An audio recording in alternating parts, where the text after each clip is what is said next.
We need to change our mindset, our perception. काफी कुछ confusion है। तो 70% क्वेश्चन डूएबल है। उनकी लोकेशन क्या है इसकी लिस्ट बना लो। ये वो एरिया है जिसको हम स्किप कर देते हैं। इसके लिए आपको थोड़े से एफर्ट्स करने होंगे। थीम वाइज किस टॉपिक पे सवाल पूछा गया है और उसका रिसोर्स क्या है। Hello everyone, for ancient medieval art and culture we need to change our mindset, our perception. अभी हम लोग ऐसा मानते हैं कि this is not the priority area. अगर टाइम मिलेगा तो सबसे लास्ट में सेलेक्टिवली इसको कर लेंगे। ऐसा इसलिए बिकॉज सिलेबस काफ़ी ब्रॉड है। जितना time ancient medieval art and culture को दोगे उससे कम टाइम में पॉलिटी हो जाएगा और वहाँ पे आउटपुट ज़्यादा बेटर होगा। रिसोर्सेज फिक्स नहीं है। एनसीईआरटीज प्लस काफ़ी कुछ रैंडम सोर्सेज आपको फॉलो करने होंगे। क्वेश्चंस काफ़ी डिफ़िकल्ट होते हैं। काफ़ी कुछ मेमोराइज करना होगा। फैक्चुअल चीज़ें हैं। एडवाइस भी वेरी करती है। ये सोर्स फॉलो करो, कोई कहेगा कि नहीं ये वाला सोर्स फॉलो करिए, कोई कहेगा इसको स्किप कर दो, कोई कहेगा नहीं करना है। तो काफ़ी कुछ कन्फ्यूजन है एंड टाइम हमारे पास काफ़ी लिमिटेड है और इस वजह से ये एरिया हमारा प्रायोरिटी पे होता ही नहीं है। But this perception, this is based on inadequate PYQ analysis. क्योंकि अगर आप केयरफुली पीवाईक्यू एनालाइज करेंगे यू विल फाइंड कि सोर्सेज यहाँ पे काफ़ी लिमिटेड हैं। केवल सोर्सेज ही नहीं, टॉपिक्स भी काफ़ी लिमिटेड हैं। मैं बताऊंगा आपको in this video with the help of PYQ. इनको प्रिपेयर करने का एक फिक्स मेथड है, फिक्स अप्रोच है। अगर ये फॉलो किया तो 50 to 60% questions they are doable. 50 to 60%। अब पिछले 11 सालों में 117 क्वेश्चंस इस एरिया से आए हैं। हर साल 11 क्वेश्चंस, इसका मतलब 6 to 7 क्वेश्चंस आप अटेम्प्ट कर सकते हैं। 12 से 14 number and you know prelims में एक एक नंबर मैटर करता है। तो ये वो एरिया है जो आपको एज प्रोवाइड करेगा इन योर प्रीलिम्स एग्जामिनेशन। अब ancient medieval art and culture ये आपस में कनेक्टेड है, बट मैं तीनों पे सेपरेट वीडियो बना रहा हूं so that I can cover each area comprehensively. सबसे पहले let's talk about ancient India. This is the PYQ breakup. तो पिछले 11 सालों में 20 क्वेश्चंस यहां से आए हैं। तो वी कैन से हर साल 2 question you can expect. But yes, after 2019 weightage थोड़ा सा बड़ा है। So this is the PYQ breakup. ये जो ग्राफ है यहां पे डिफिकल्टी लेवल और रिसोर्सेज आपको दिख रहे होंगे। तो 45% क्वेश्चंस वो इजी थे जो पिछले 11 सालों में पूछे गए। 25% क्वेश्चंस मॉडरेट थे। मींस 70% क्वेश्चंस ये डूएबल थे और 30% क्वेश्चंस ये थे डिफिकल्ट। हमारा फोकस इस पे ज़्यादा होता है कि यार ये तो डिफिकल्ट आ गया, इसके लिए मुझे वो सोर्स करना पड़ेगा। बट मेरी एडवाइस होगी इनको छोड़ दो ना। कट ऑफ कितनी जाती है? 90 आउट ऑफ 200। हमें पूरा 200 थोड़ी लेके आना है। हमारा टारगेट क्या है? 100 मार्क्स आ जाए। तो इन क्वेश्चंस को छोड़ दीजिए, फोकस करिए जो इजी क्वेश्चंस हैं, जो मॉडरेट क्वेश्चंस हैं। इनके लिए रिसोर्सेज क्या है? हियर यू कैन सी कि 75% क्वेश्चंस आप एनसीईआरटी से कर सकते हो। 75% क्वेश्चंस। तो 70% क्वेश्चन डूएबल है और 75% क्वेश्चन फ्रॉम एनसीईआरटी। जो रैंडम सोर्सेज हैं, रोमिला थापर, रुपिंदर सिंह, इनको छोड़ दो ना। फोकस करिए इन 75% रिसोर्सेज पे। और ये कौन से हैं? केवल 2 बुक में आपको बता रहा हूं। One is R S Sharma, यहां से 35% क्वेश्चंस पूछे गए। 35%। Then themes part 1, 20% questions. Upinder Singh, इसको छोड़ दो। रोमिला थापर, इसको छोड़ दो। रैंडम सोर्सेज, इनको छोड़ दीजिए। इन्हीं 2 पे फोकस करो। बाकी जो एनसीईआरटीज हैं ये वैसे भी आप करोगे for medieval, for art and culture. तो 75% जो क्वेश्चंस हैं वो एनसीईआरटी से आ रहे हैं और 70% क्वेश्चंस डूएबल हैं। तो ये स्कोरिंग एरिया क्यों नहीं है? अगर आपने 50-60% भी कर लिया तो आपको तो एज मिल जाएगी ना। और जो लोग 75, 80, 85 पर रहते हैं उनके लिए तो बहुत इंपॉर्टेंट है। अब ये जो 20 क्वेश्चंस थे पिछले 11 सालों में, इसमें भी केवल 4 ऐसे एरियाज हैं जहां से सबसे ज्यादा क्वेश्चंस आए हैं। This is 85%। 85% क्वेश्चंस एंड केवल 4 टॉपिक है। Number 1 Mauryan empire, Ashokan inscriptions, Gupta period, significant places and Indus valley civilization. तो अगर आपके पास टाइम है तो सारे टॉपिक्स करें और इन 4 पे सबसे ज़्यादा फोकस करना है। अगर टाइम नहीं है तो एटलीस्ट ये 4 टॉपिक तो आपको अच्छे से करने पड़ेंगे। Number 1 is Ashokan inscription, Gupta period, significant places and Indus valley civilization. अब इन टॉपिक्स को भी किस तरह से प्रिपेयर करना है, उसके लिए we have to analyse PYQs। तो सबसे पहला है मौर्यन पीरियड और यहाँ पे क्वेश्चंस आते हैं फ्रॉम अशोकन इंस्क्रिप्शंस। तो उनकी लोकेशन क्या है, इसकी लिस्ट बना लो, ये फेवरेट थीम है। उस पे क्या मैसेज लिखा हुआ है, ये क्वेश्चन डायरेक्टली एनसीईआरटी से पूछा गया है। तो एनसीईआरटी में जो बॉक्सेस बने होते हैं they are very important.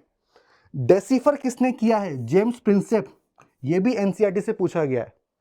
Then important keywords, Pradeshika, Rajuka, Yukta, इनका मतलब क्या है। तो when you are reading NCERTs, जो भी कीवर्ड्स हैं उनको अंडरलाइन करना है, उसके आप नोट्स बना लीजिए।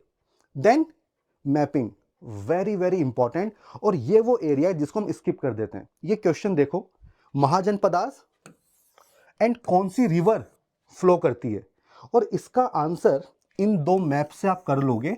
ये मैप आपकी एनसीईआरटीज में दिए हुए हैं, हम इसको स्किप कर देते हैं। तो ऐसे जितने भी मैप्स हैं इनको अच्छे से स्टडी करना है, इसके आपको नोट्स बनाने पड़ेंगे। Then Gupta period, Gupta period में पहली थीम है इंपॉर्टेंट कीवर्ड्स। विस्टी के ऊपर सवाल पूछा गया और इसका आंसर था आर एस शर्मा में। सेकंड क्वेश्चन फा हाइन, तो जो फॉरेन ट्रेवलर्स थे जो इंडिया में आए थे उस पीरियड में, उस पर सवाल पूछा गया है, इसका आंसर भी आर एस शर्मा में दिया हुआ है। देन डिफरेंट डायनेस्टीज, तो जब गुप्ता एम्पायर खत्म हुआ तो नए नए एम्पायर खड़े हो गए, डायनेस्टी सामने आई, उनकी लोकेशन, उनका टाइम पीरियड, ये क्वेश्चन था। और इसके लिए आपको थोड़े से एफर्ट्स करने होंगे, नोट्स बना लो। After Gupta period different dynasties, उसमें कौन कौन से किंग्स थे, सेकंड उनकी लोकेशन, ये प्रिपेयर कर लो, and third time period. And इसके लिए आप थोड़ा सा गूगल पे सर्च करो, इस तरह के मैप्स आपको मिल जाएंगे, ये बड़े ही इंपॉर्टेंट है। This is Gupta period. Then ये 2 क्वेश्चन देखो, 21 में क्वेश्चन था Burzahom, Chandraketugarh and Ganeshwar, these are the sites, और ये क्यों फेमस हैं। 24 में क्वेश्चन था, उसमें ऑप्शंस देखो, चंद्रकेतुगढ़, इनाम गांव, तो ये रिपीट हो गया ना। तो एक तो PYQs आपको अच्छे से प्रिपेयर करने, उनको एनालाइज करना है, उनको प्रिपेयर करना है, एंड इस तरह की साइट्स, इनके नोट्स बनाने पड़ेंगे। और ये सारी साइट्स आपको कहाँ मिलेंगी, अगेन योर एनसीईआरटी। तो यहाँ पे देख सकते हो, Inamgaon, this is Burzahom, this is Chandraketugarh and this is Ganeshwar. ये सब आर एस शर्मा के स्क्रीनशॉट्स हैं। तो करो क्या, चैप्टर वाइज नोट्स बना लो कि कौन कौन से प्लेसेस मेंशन्ड है। फॉर एग्जांपल ये जो नोट्स हैं, this is about chalcolithic period and these are the keywords, important terms of Gupta period. तो आर एस शर्मा पढ़ो और इस तरह से पीरियड वाइज, डायनेस्टी वाइज आपको नोट्स बनाने पड़ेंगे। देन इंडस वैली सिविलाइजेशन, इसमें लोकेशन आपसे पूछी जा रही है कि कौन सी हड़प्पन साइट है, कौन सी नहीं है। अगेन मैपिंग वाला क्वेश्चन है। तो एनसीईआरटीज में जो मैप्स दिए हुए हैं ना, इनको अच्छे से आपको प्रिपेयर करना है, और जो साइट्स हैं उनके फीचर्स क्या हैं। जैसे कि ये क्वेश्चन था धोलावीरा के ऊपर कि why this site is famous, तो नितिन सिंघानिया में काफ़ी अच्छे से आपको मिल जाएगा, और वो आप करोगे फॉर आर्ट एंड कल्चर, वो हम बाद में डिस्कस करेंगे। तो एनसीईआरटीज कैसे प्रिपेयर करनी है, क्या मेथड होगा, पीरियड वाइज जो फीचर्स हैं सोसाइटी के, गवर्नमेंट के, वो प्रिपेयर कर लो। इंपॉर्टेंट कीवर्ड्स, पीरियड वाइज जो प्लेसेस हैं इंपॉर्टेंट, नोट्स बना लो, लिस्ट बना लो, किस स्टेट से बिलोंग करती हैं, क्यों फेमस है। देन इंपॉर्टेंट पोर्ट्स, इस पे 2 बार सवाल पूछा गया है। देन अशोकन इंस्क्रिप्शन सबसे इंपॉर्टेंट है, अर्थशास्त्र से 2 बार सवाल पूछा गया है, इसको नेट से आप प्रिपेयर कर लो। Then kingdoms after Gupta period, ये मैंने आपको बता दिया। फॉरेनर्स एंड एनसीईआरटीज में जो मैप्स हैं, जो बॉक्सेस हैं, वो सबसे ज़्यादा इंपॉर्टेंट है। अब ये जो भी मेरा एनालिसिस है, इसके लिए I am providing you PYQ map. तो यहाँ पे आप देख सकते हो कि मैंने 2015 टू 2025 जितने भी क्वेश्चंस पूछे गए फ्रॉम एंशिएंट इंडिया वो आपको यहाँ पे मिल जाएंगे। तो थीम वाइज किस टॉपिक पे सवाल पूछा गया है और उसका रिसोर्स क्या है। तो जब भी आप NCERT से प्रिपेयर करें, इसको एक बार देख लो, आपकी प्रिपरेशन स्ट्रीमलाइन हो जाएगी। अब अगला सवाल यह है कि NCERT को पढ़ना कैसे है। हर लाइन इंपॉर्टेंट है, लेकिन आपको फोकस करना है इंपॉर्टेंट टर्म्स के ऊपर, इंपॉर्टेंट प्लेसेस के ऊपर। एक डेमो मैं आपको देता हूँ। So this is Kings farmers towns और यहाँ पे प्रिंसेप एंड पियादस्सी। अब वी नो प्रिंसेप पे सवाल था, what is the meaning of Piyadassi, किसको रेफर किया गया है, इस पे सवाल आ सकता है। James Prinsep, deciphered, Brahmi and Kharosthi, मैंने हाईलाइट किया हुआ है। What is the meaning of Piyadassi, ये जो बॉक्सेस हैं ये बड़े ही इंपॉर्टेंट हैं। Epigraphy, what is the meaning, ये जो साइड बॉक्सेस हैं इनको पढ़ लो। उसके बाद काफी कुछ लोकेशंस दी हुई हैं फॉर महाजनपदाज, इस पे भी सवाल था। This map, this is very very important. सवाल आ सकता है कि ये जो महाजनपदाज हैं इनको आप अरेंज करो फ्रॉम नॉर्थ टू साउथ या फिर ईस्ट वेस्ट। उसके बाद this is about Mauryan empire, तो यहाँ पे एक्सटेंट क्या है, इंपॉर्टेंट है। Language script, Prakrit, Brahmi, Aramaic, Greek, ये प्रिपेयर करना पड़ेगा। देन यहाँ पे you can see the meaning of dhamma, इस पे सवाल यूपीएससी आपसे पूछ सकती है। ये मैप बड़ा इंपॉर्टेंट है। तो यहाँ पे जो अशोकन इरिक्ट है उनकी लोकेशन दी हुई है, इस पे यूपीएससी सवाल ऑलरेडी पूछ चुकी है। तो ये सारे मैप्स बड़े इंपॉर्टेंट होते हैं। तो मैप हो गया, कीवर्ड्स हो गया, डिफरेंट टर्म्स हो गई, साइड बॉक्सेस, इन पे आपको ज़्यादा फोकस करना पड़ेगा, राइट। जैसा कि मैंने आपको पहले बताया कि ancient, medieval, art and culture ये आपस में कनेक्टेड हैं। तो अभी हमने कवर किया एंशिएंट, अगला वीडियो होगा अबाउट मिडिवल और उसके बाद हम लोग कवर करेंगे आर्ट एंड कल्चर। तो अगर ये वीडियो आपको यूज़फुल लगा हो तो वीडियो को लाइक करना है, चैनल को सब्सक्राइब करना है।